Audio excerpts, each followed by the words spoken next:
Okay, guys, we're back for another show of It's a Trans World podcast. We have a very amazing guest with us tonight. Some people consider Dr. Elijah famous at this point. He's done a lot of cool things thus far. And I follow him on social media, so I'm constantly following what he's doing and his impact. I think that's a word that I like, and it fits with Dr. Elijah very well, impact. Every time I see something that you're doing, it is impactful and it's helping someone and changing lives, frankly. Guys, as you can see, my co-host is not here.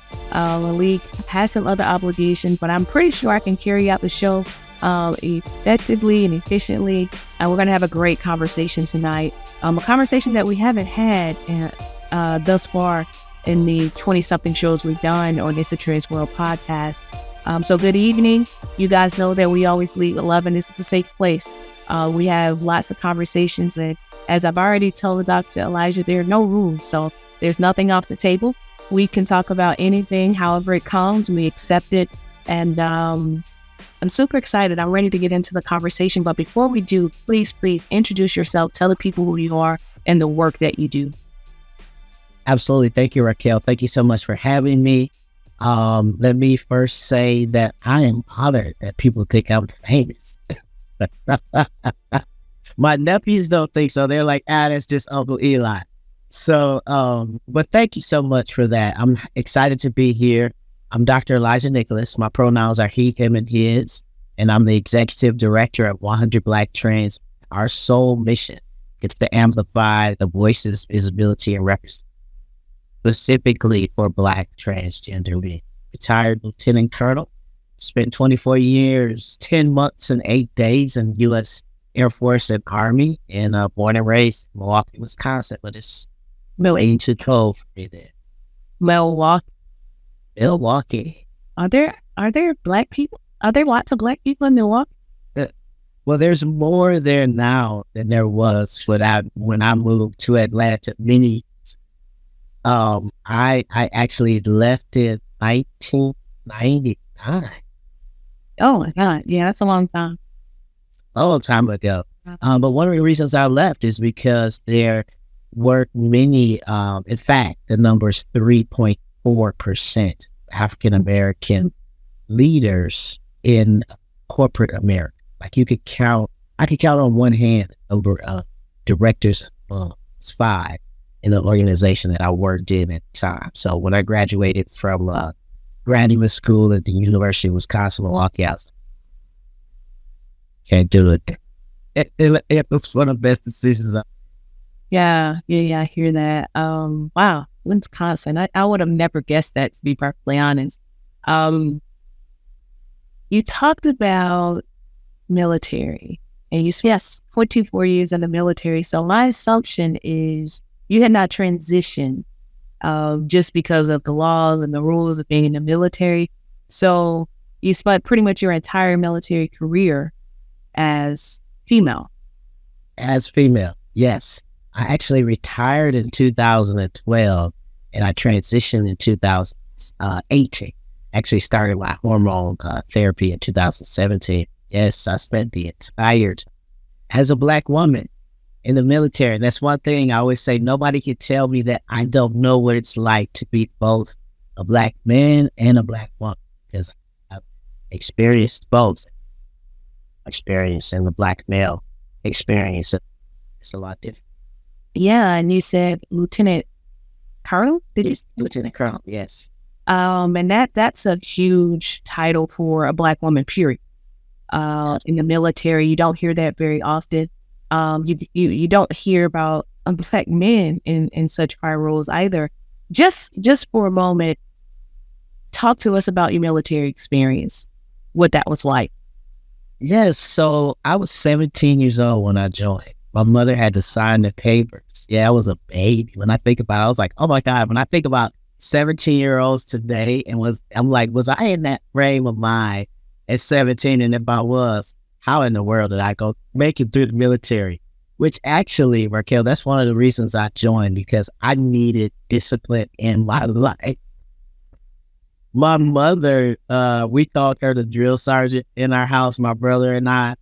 And I still needed discipline though. I honestly, I just needed some structure because I was like that hard head. I was doing what I wanted to do, and I was off to the left doing stuff I had no business doing, no business being involved. So I signed up to the military because I knew that it was a way for me to travel, and I knew that it was a way for me to explore the world. And I'm so grateful that I did. As far as my experience as a Black female, it was interesting because not only was I a Black female, I was a Black closeted lesbian during the Don't Ask, Don't Tell administration. And so that was a lot of forgetting my boyfriend's names. Who am I dating? Multiple sisters, and people saying, "Hey, the kids your mama got." Because every time I change, girlfriends, I was like, "Oh, this is my sister." And they're like, wait, hold up. So luckily I moved around. But it was that don't tell. It was that kind of hide and seek and play.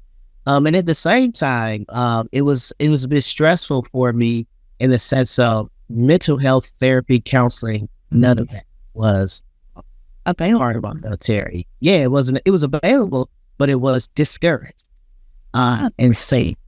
Yes, especially being an officer. Like, officers did not go to mental health therapy. That was a recipe for a course out of the military at that time, right? So I didn't start therapy. I retired in 12, and I think I started therapy in 2012, 2013.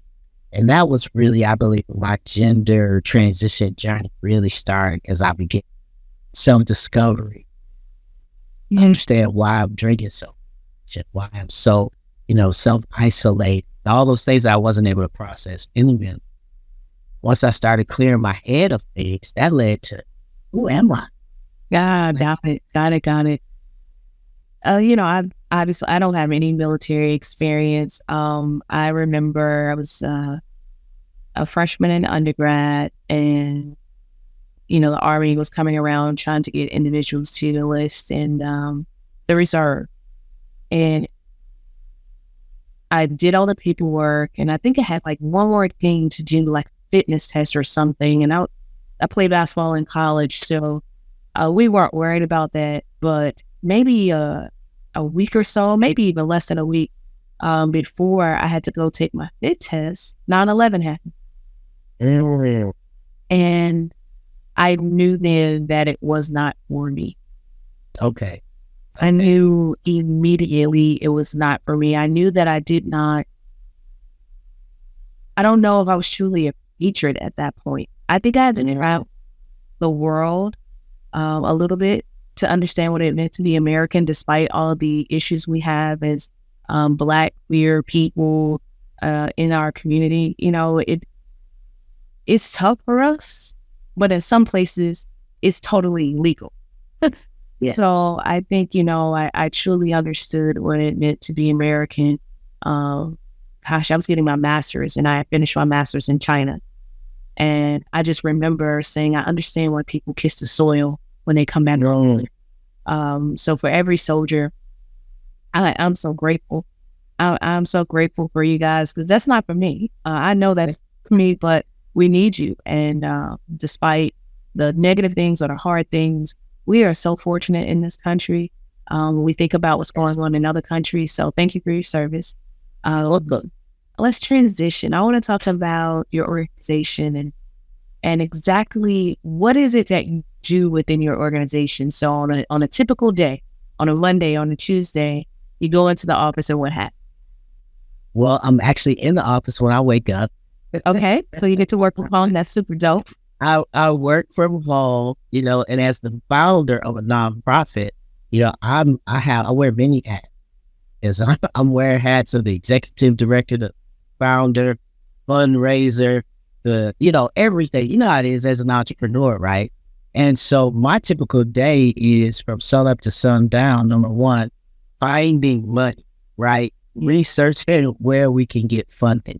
But more than that, so this evening, just before our call, I was working on a health equity initiative. I've had the opportunity to work with one of Congresswomen in DC, and I can't share all the details yet, but it's a health equity initiative to research reproductive justice and HIV diagnosis in trans men specifically.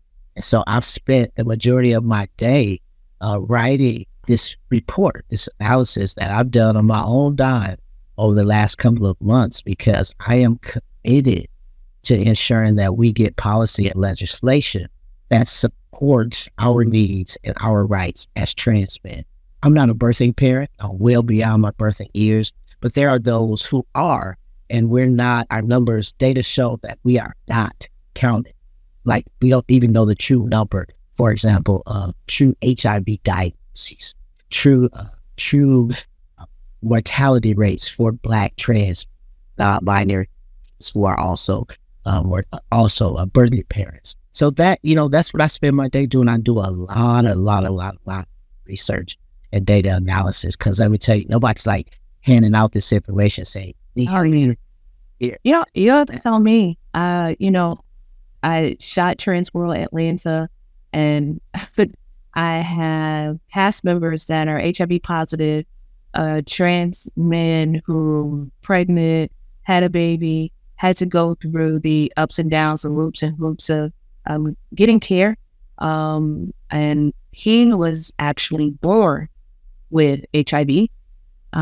His husband contracted HIV in undergrad. So I know exactly what you're speaking about, because I had first-hand experience, like talking to, interviewing, working with someone who's living through the things that you're trying to help others overcome. It certainly is an issue in our country. And I'll tell you this, I think this is election year. This year is so important for our community because of all the things that they're trying to pass. So there's no greater time than right now to have people on the ground like yourself advocating and doing the work and getting on Capitol Hill and having those difficult conversations, but then in return coming back and educating the people, because I'm always surprised on how uneducated our community is about things that affect them every single day. It's actually mind-blowing. I had an interview last night with a young man. That's all he does. That's all he does. Everything is around politics and fighting for rights for not only transgender individuals, but people of color, the underdog, I would say. They're fighting for the underdog, and we happen to be a huge part of that.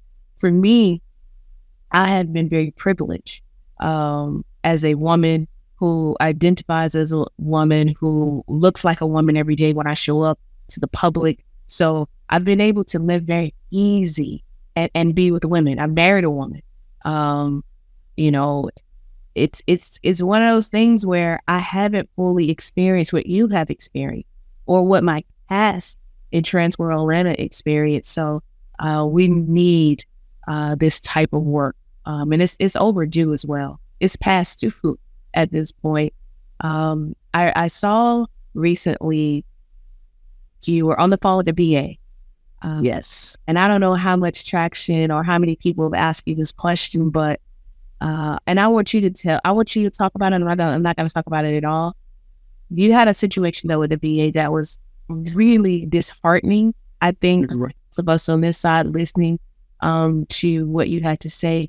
Take us through that. Take us through that experience, and how often are you dealing with things like that? Sure. Let me just say, you may hear my drinking his water in the background. I think they hear. Oh, perfect, because they know exactly what time, when I'm on interview, when I'm on the Zoom, and they always like to make that intro so good. I'm glad you came here.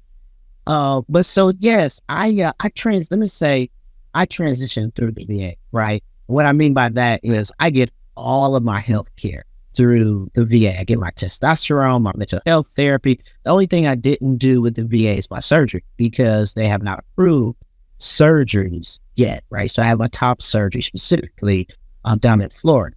But everything else, all my health care, my endo doctor, everybody is through the VA. So overall, my VA experience is good. However, there are times like last week, that's the situation that you're referencing. There are times when I run into people who I think just haven't been trained, right? Now, I know that's not an excuse. I'm not making an excuse for them. But as someone who does corporate training, I know that sometimes when we train the leaders, sometimes when we train the CEOs, it never gets to the front desk clerk, right? So my experience was I pick up the phone, it's the VA calling, and they ask for Miss Meredith, MS. And Meredith is my last legal official. I don't use it publicly. That's a whole other podcast for another day. But so we'll say Nicholas, right? So I say, Miss Nicholas, like said, who is this? And they said, oh, it's the VA. We're looking for Miss Nicholas. And I said, okay, well, this is Elijah Nicholas. And how can I help you? And she says, well, basically she's still saying Miss. And I said it again. I said, well, this is Mr. Elijah Nicholas. And by now I had asked her if she checked her records. And she's like, no, I'm going by a list. And I knew right then that I was dealing with someone who was not fully informed, right? Yeah. I've done training at the VA. Let me say that. Like, I've done training, so I know it's not absence of training. It's an absence of training, the trainer training the rest. Right. It has to be translated to the people below the person being trained initially. Right. Just like you said about coming back from DC, coming back from Capitol Hill and spreading the message, right? It's the same thing. Right. Right. So for me as a trainer and as a person who has through my life, but specifically through transition, I have accepted the fact that I'm an educator. And so I've humbled myself to say that these experiences are always learning experiences. Are they always easy? Absolutely not. 5 years ago, that call would have triggered me. And that's what I try to get people, not just the VA, but healthcare organizations, corporations, people in general, to understand that an experience like that could have taken me on a mental health spiral, right? Because I've just been misgendered. So we got to the point where, she apologized and said, oh, I'm so sorry, it's not here, da. But that is where you say, it would have took you 5 minutes to peruse my file and realize that I'm trans and my pronouns are he, him, and my gender is male in my record. So I'm not even sure. I think the miss came because I still attend by choice the women's wellness clinic, and so I think they assume that everyone that's calling on the list, is female, right? So it was a great learning, teachable. And I will say, conversely, the very next day, when I had my medical appointment, it was amazing. My physician was amazing. She made sure what my pronouns were, how I wanted my anatomy to be addressed during our call. And she actually addressed the phone call. So she had clearly had a conversation with this nurse, admin person who called. So they had that fast. Like, that's fast for the VA. Yeah, I've heard about things being a little slow with the VAs. So we had a great experience. Well, that's good. And I think, like, ultimately, this is a very positive experience, too, because you stated this earlier, it was a teachable moment. So you did teach her something. And I don't think she'll make that mistake again because you took the time to have a conversation with her without being too aggressive, angry, belligerent, because we know how sometimes those conversations can go. And then we know that there was a follow-up conversation, obviously, with the doctor because the doctor addressed it the next day. So I think really this is a positive experience. And how fortunate would we be if all experiences went this way? Because they don't. And we know that they don't. That's cool. So shout out to the VA. I'm glad that the VA got it right. I'm glad that the VA stood in it and that it was addressed directly with you from the doctor, because sometimes the doctor or the person in power, they will avoid conflict. So big shout out to whoever your doctor. Congratulations. I call her Dr. K. Already. So I think, and I'm going to change gears again, because I think a lot of people want to know, who is Dr. Elijah outside of work? You look surprised. You snapped up. Yes, I'm always working. Like, I'm always working. Who are you outside of work? I work a lot too. So I understand what you're saying, but I certainly have an identity outside of work, and it may not be the identity that people like per se, because I'm a mom. That's how I identify outside of work. I'm a mom. It's the most important to me. You tell me, how do you like? Who are you outside of work? I'm a dog dad. I'm in love with my dog.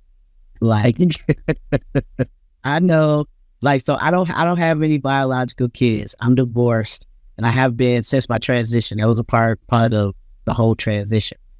So I spend a lot of time with my dogs. My dogs feel dogs.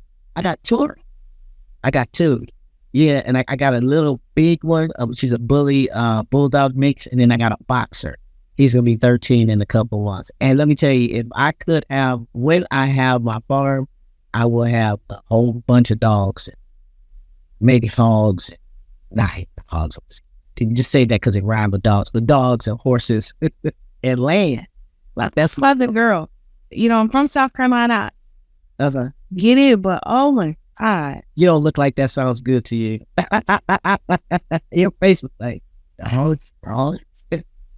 Yeah, the person, but everybody I've been with, everybody I've been in a serious relationship with, had a damn dog. And you grow to love the dog or whatever, you know, because maybe it's part of your family. But if I had the choice, no. Yeah, I get it. Not everybody is a pet person. I get my kid, my little girl wants a dog bad. Every kid's her. She loves, but I just can't. You got to be able to take care of it first. Like, you got to be able to take her outside, feed her. You know, I'm in for emergency. And I'm not giving baths. It's a lot. It's a whole job, like, for real. So I love to spend time with my dogs. We go hiking. We go to the mountain. I'm a mountain climber. I've climbed Stone Mountain. I think I'm on 135 now. I started climbing during the pandemic. And so I love to work out. That's on my bucket list. I've never done it. It's on my bucket list to do. You got it. I want to go camping too. I've never gone camping. It's on my list. So yeah, Stone Mountain. Cool. Do you need a dog for when you go camping? Need? I mean, a dog could come in handy when you camp. I'm not going to have a dog. Okay. I mean, your daughter's going to talk you into it, I have a feeling. Yeah, when she's old enough. I don't want to deprive her of that experience, but she turns 7. She turns 7 on Sunday. Oh. She's just not old enough yet.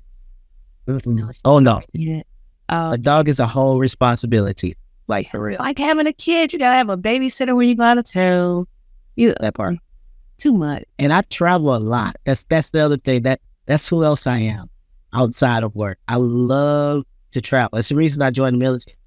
I don't even know the number of places I went this year. I love to travel. Somebody calls me today and says, can you go here tomorrow? I'm like, yep, where we going? I love it. Yeah. I used to, before I had the kids, I was the same way. I would get up and go. I travel still quite a bit. Every quarter I typically go on vacation because I just need it because of the work I do and how active I am with the kids. So every quarter I typically go on vacation. But before the kids, I would be the same way. If somebody called me, okay, let me get a flight. I'll be there. I love to travel. I've traveled the world, been to almost every continent in the world. So I totally get it. It's spring. I just went on vacation by myself for the first time. I went to Dominican Republic, and it was a last minute thing. I bought a flight, got a room, and it was beautiful. And it was on my bucket list. It's like, I've never gone on vacation by myself. I really want to just see what that feels like. I may not like it, but I did it a couple months ago, and it was beautiful. Good for you. Good for you. And I had a great time. I slept late. I slept, almost every night on the beach. My was like a swim up, so I had a pool that was attached to my room. Oh, nice. So as soon as I stepped out onto my patio, I could just get in the pool, and it was great. I didn't leave the resort, and that is a first for me because I'm a person who I'll leave the resort. I've been to DR several times, but I'm a person who will leave the resort, find the local people, go to a local restaurant. Yeah. I'm one of those people. I did not leave the resort. It was bad to be there. It was beautiful. It was absolutely beautiful. So, yeah, I'm with you on that. And you mentioned divorced, married. How long were you married? We were together 8 years by the time the divorce was final, and I believe I think we 5 or 6 of those. We got married. We were married 5 of those years because we got married 2-year mark. Okay. And then we got engaged at the 2 mark around. Yeah, we were married about 5 and together total 8.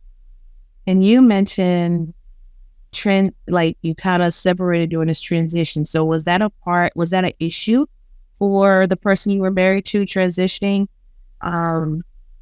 So I never like to speak for my former.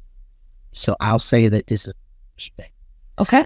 That's fair. Because people ask me that all the time, and I could say what I think it is, but I'm always clear in saying my former wife may have a totally different. Let me say she was, and I believe always will be a beautiful spirit, a beautiful woman.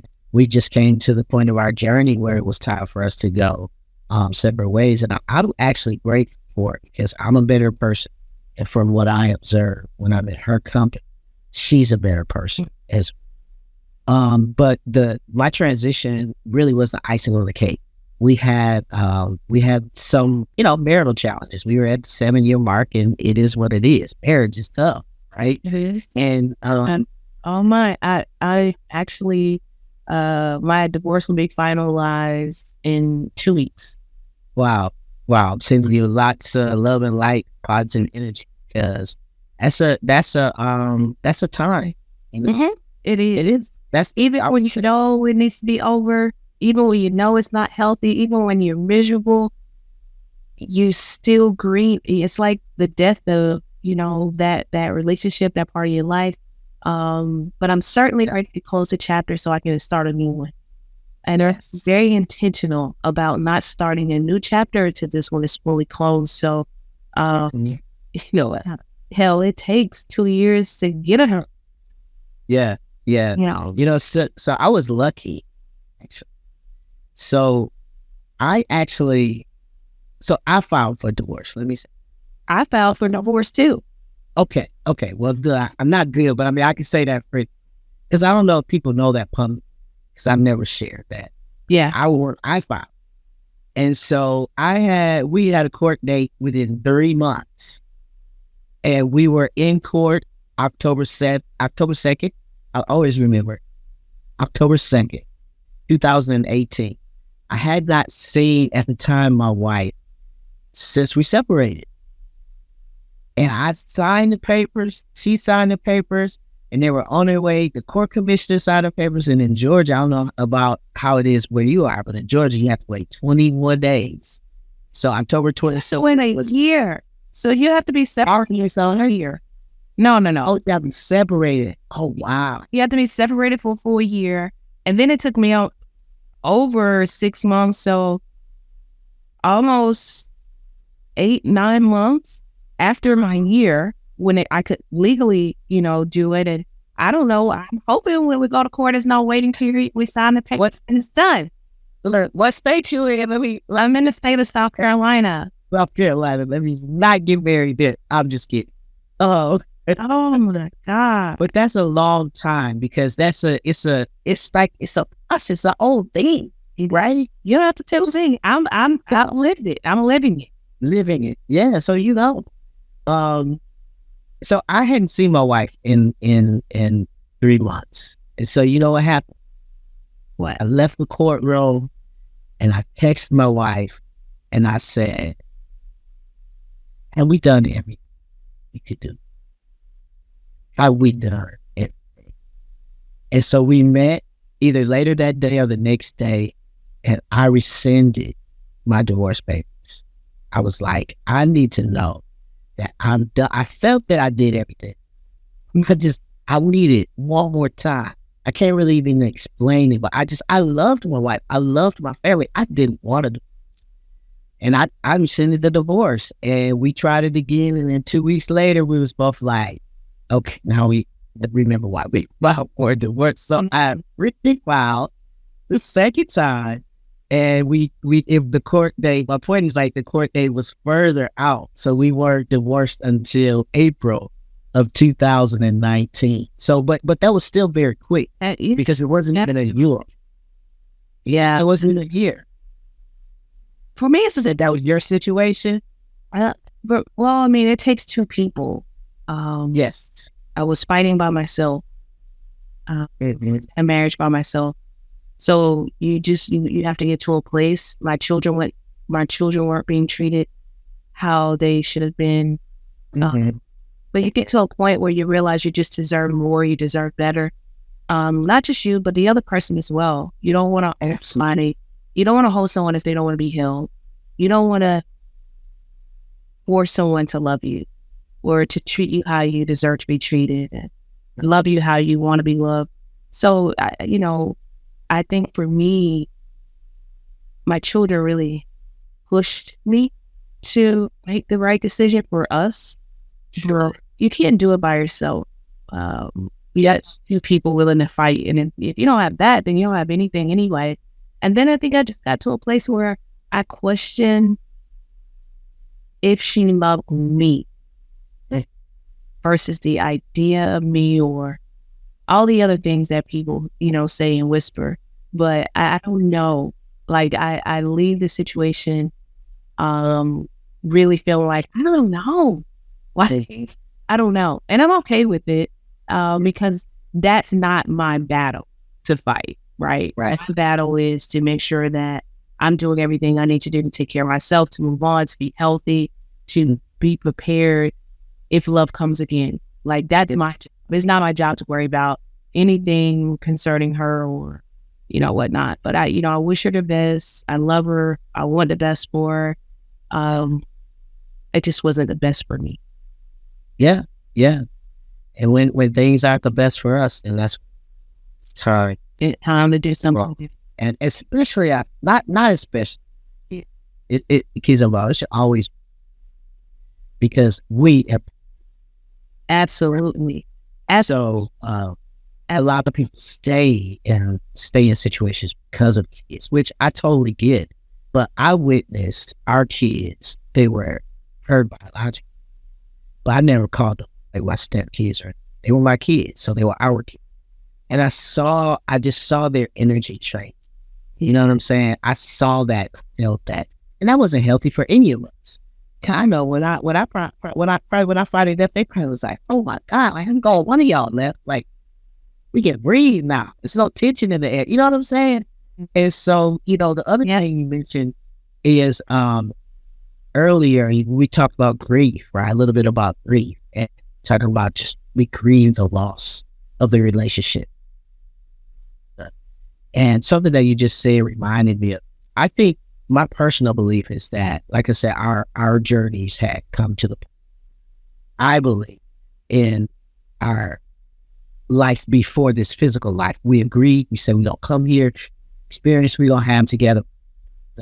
So we don't recall that, but that's personally what I believe in every situation that I have, relationship, spiritual connection.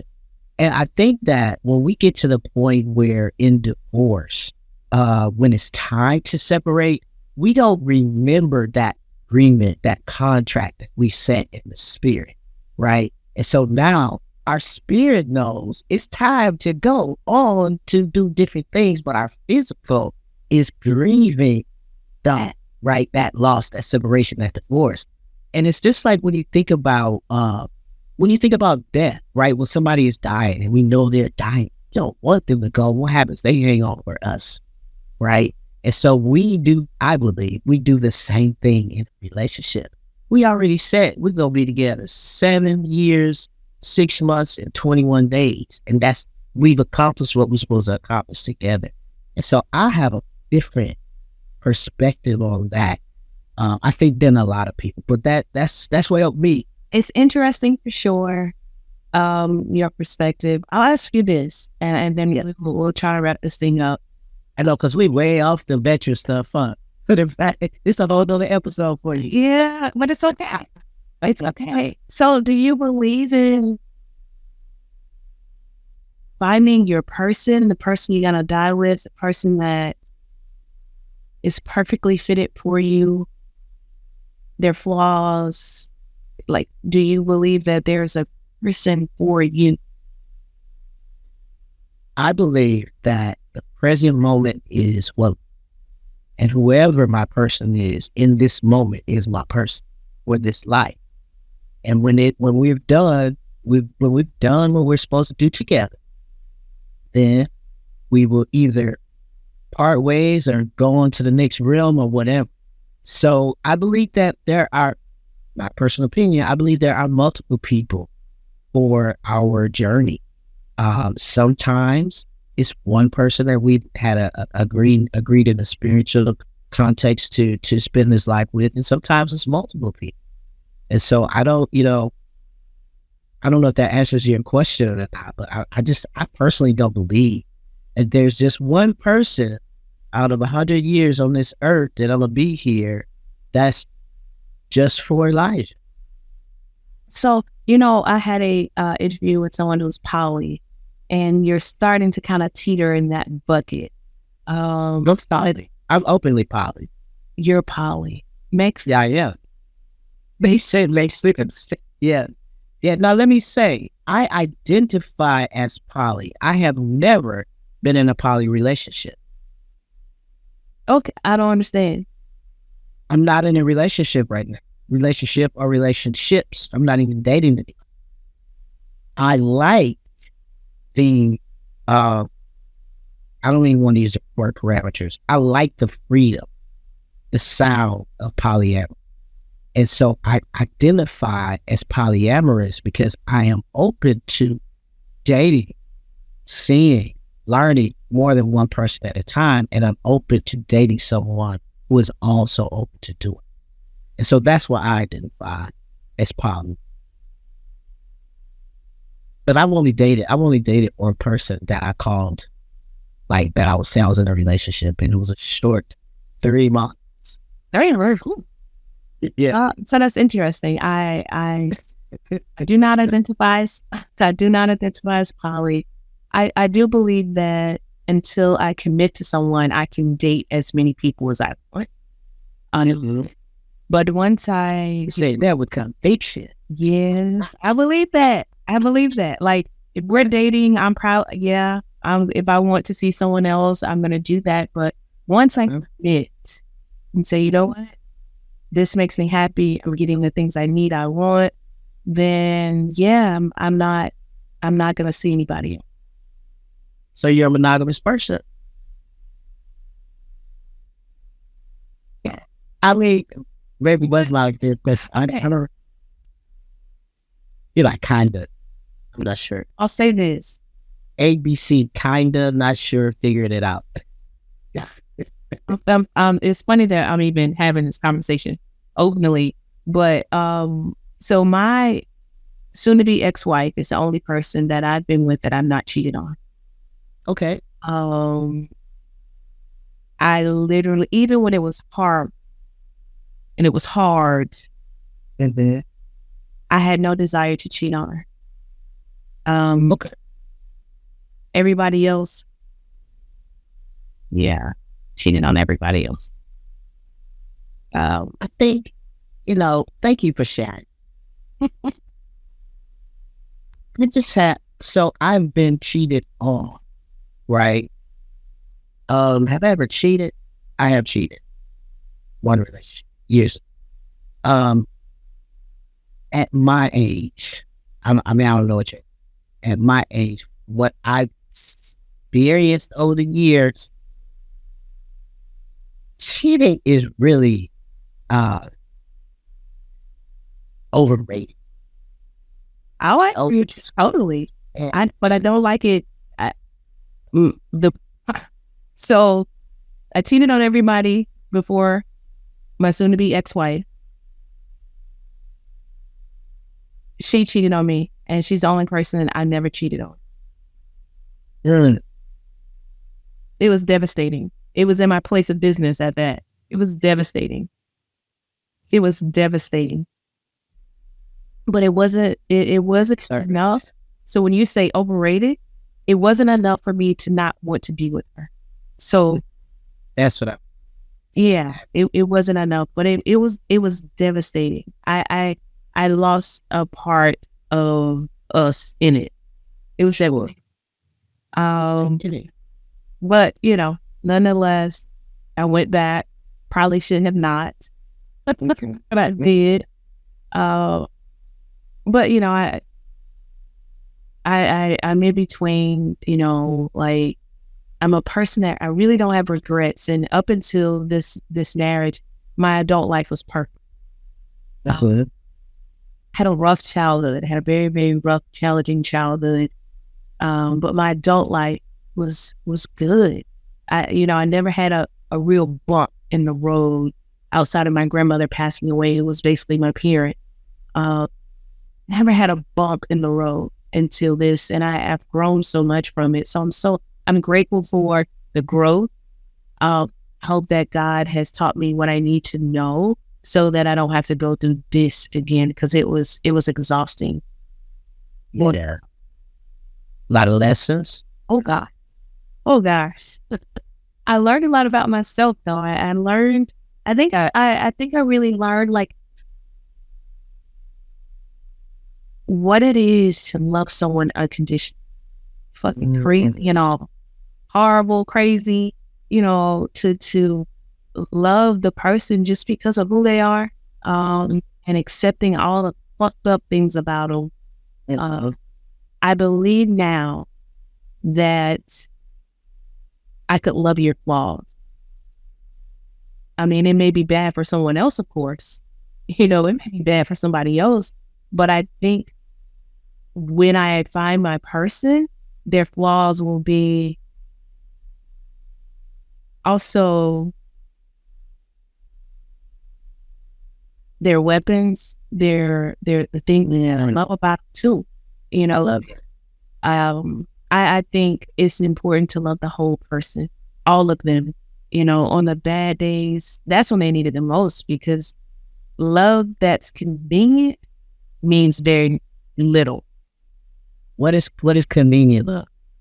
Oh, when it's easy. Convenience is easy when everything is going right. Oh, I see what you're saying. It's perfect, and you still in the honeymoon phase. That's convenient and it's easy. But if that's the only way that you can love, I don't want that shit. You can have it back. Really? No, love me when it's tough. Love me when it's raining. Love me when it's sunny. Love me, all of me, all the time. Yeah. When I'm moody, it's a girl. I'm moody sometimes. I'm emotional sometimes. I'm mean sometimes. They in a TRANSman. You'll see all of those things. I've spent years with the TRANSman as well. Okay. Well, that. Well, I can only speak for me. I can't speak for everyone. You know what? He did an amazing job taking care of himself, his mental health. For the most part.